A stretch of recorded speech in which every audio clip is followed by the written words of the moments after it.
তিনি বাংলাদেশকে ধ্বংস করেছেন, স্বাধীনতাকে ধ্বংস করেছেন, গণতন্ত্রকে ধ্বংস করেছেন, সংবিধানকে ধ্বংস করেছেন, সবগুলো রাজনৈতিক দলকে ধ্বংস করেছেন, তার দলকে তিনি ধ্বংস করেছেন। পরিণাম ৭৫-এর মধ্য ৭৫ ঘটেছে গিয়ে, 2 বছরের মাথায় গিয়ে ৭৭ এসছে, যেটা আজকের এই দিনটি হয়েছে গিয়ে। এখানে আরেকটি বৈচিত্র্য হয়েছে যে যিনি রাজনীতি এবং গণতন্ত্রের প্রশ্নে আপোষহীন ছিলেন তিনি খলনায়ক হয়ে গেলেন। বাংলাদেশের ইতিহাসে না পৃথিবীর ইতিহাসের সবচেয়ে একনায়ক শাসক তিনি হলেন। আবার দেশবাসীর কাছে আরেকজন ব্যক্তি যিনি রাজনীতি করেন নাই, ক্যান্টনমেন্টে ছিলেন, দেশের সেনাপ্রধান ছিলেন, তিনি এসে জনগণের নেতা হয়ে গেলেন। কারণ তিনি মানুষের ভাষা বুঝতে পেরেছিলেন। শহীদ প্রেসিডেন্ট জিয়াউর রহমান, যার কথা আজকে আমরা আলোচনা করছি, 7 নভেম্বর, যার সাথে ওতপ্রোতভাবে জড়িত। এটি বাংলাদেশের রাজনীতি একটি অসাধারণ বৈচিত্র্য, একটি অসাধারণ সৌন্দর্য। এটি আমাদেরকে 24 বুঝতে হলে এটাকে বুঝতে হবে। এই দেয়ালের লেখাগুলো আমাদেরকে বুঝতে হবে। এই দেয়ালের লেখা শেখ মুজিবুর রহমান বুঝতে পারেন নাই, কিন্তু জিয়াউর রহমান সাহেব বুঝতে পেরেছিলেন। জনগণের নেতা তিনি হতে পেরেছেন। রাজনীতি করেন নাই, কিন্তু অসাধারণ একজন রাজনীতিবিদ হয়ে গিয়েছেন। তিনি তার সময়কে উপভোগ করেছেন, তিনি তার সময়কে নেতৃত্ব দিয়েছেন, তার কন্ট্রোলে তিনি নিয়েছেন। এটি অবশ্যই আজকে আমাদের ছাত্র এবং বুদ্ধিজীবী চিন্তাবিদ যারা আছেন তাদেরকে ভাবতে হবে। 24 আমাদেরকে সে কথাটাই আবার স্মরণ করিয়ে দিচ্ছে যে আজকের বাংলাদেশ কেন আবার এত বড় একটা অভ্যুত্থান হলো, গণ অভ্যুত্থান হলো। শেখ হাসিনা গত 16 বছরে এমন কোন প্রতিষ্ঠান নেই যেটাকে তিনি কুক্ষিগত করেননি।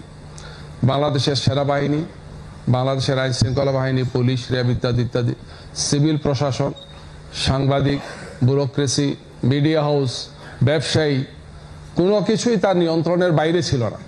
মনে হচ্ছিল অনন্তকাল এগুলো চলতেই থাকবে। না, জনগণের উত্থাল তরঙ্গে ৭৫ যেভাবে, ৭৭ যেভাবে হয়েছে, 24 আবার ফিরে এসেছে গিয়ে। এই দেয়ালের লেখাটা এখন রাজনীতিবিদদের পড়া উচিত। দীর্ঘ 9.5 থেকে 10 মাস, 15 ফেব্রুয়ারি থেকে আরম্ভ হয়ে অক্টোবর পর্যন্ত কিন্তু আমরা অনেকগুলো সংস্কারের প্রস্তাব করেছি। আমরা একটা জুলাই জাতীয় সনদে স্বাক্ষর করেছি। সামনে আমরা একটা নির্বাচনের জন্য প্রস্তুতি নিচ্ছি। এই সমস্ত বিষয়গুলো আমাদের সামনে চিন্তার বিষয়। এগুলা যদি আমরা আবারও স্বৈরশাসক ফেসিবাদকে আমরা ঠেকাতে চাই, এই ধরনের একদলীয় ব্যবস্থা বা এক ব্যক্তির শাসন, তাহলে অবশ্যই এই জন আকাঙ্ক্ষাকে আমাদেরকে বুঝতে হবে এবং সেটাকে পূরণ করতে হবে। এটি 7 নভেম্বরের চেতনা আমি মনে করি আবার আমাদেরকে স্মরণ করিয়ে দিচ্ছে গিয়ে। এখানে আমাদেরকে মৌলিক যে সংস্কারগুলো, কথাগুলো যেহেতু এখানে আসছে, আমরা দায়িত্ব দিয়েছি আমাদের পক্ষ থেকে ডাক্তার আব্দুল্লাহ মাহমুদ তাহের, হামিদুর রহমান আজাদ এই সমস্ত বিষয় নিয়ে আলোচনার জন্য, যেহেতু ঐকমত্য কমিশন এবং অন্তর্বর্তীকালীন সরকার অনুরোধ জানিয়েছেন এই সমস্ত বিষয় নিয়ে রাজনৈতিক দলগুলো আলোচনার জন্য। মৌলিক যে সংস্কারগুলোর কথা বলা হয়েছে, প্রধানমন্ত্রী যিনি থাকবেন তিনি দলীয় প্রধান হবেন না। এটা তো অন্যতম কারণ ছিল গত আমাদের 54 বছর এটাই হয়েছে গিয়ে। এক ব্যক্তির হাতে যখন সবকিছু যায়, তখন এই শেখ মুজিব আর শেখ হাসিনারা তৈরি হয়ে গিয়ে জাতি এটা দেখতে চায় না।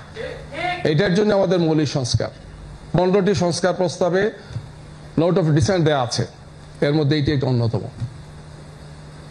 এই সমস্ত বিষয়গুলো আমার মনে হয় যে আজকের আমরা যারা এই দেশকে ভালোবাসি, যারা এই প্রচন্ড আক্রমণের মুখে আলহামদুলিল্লাহ রক্ত দিয়েছে, আমাদের আবু সাইদ, মুগ্ধরা, এই শত শত মানুষ, হাজারো মানুষ আহত পঙ্গু হয়েছে, এদের প্রত্যাশা ছিল এটাই যে আর যাতে বাংলাদেশে এই ধরনের স্বৈরশাসক না হয়, আর যাতে ফেসিবাদটা ফিরে না আসে গিয়ে।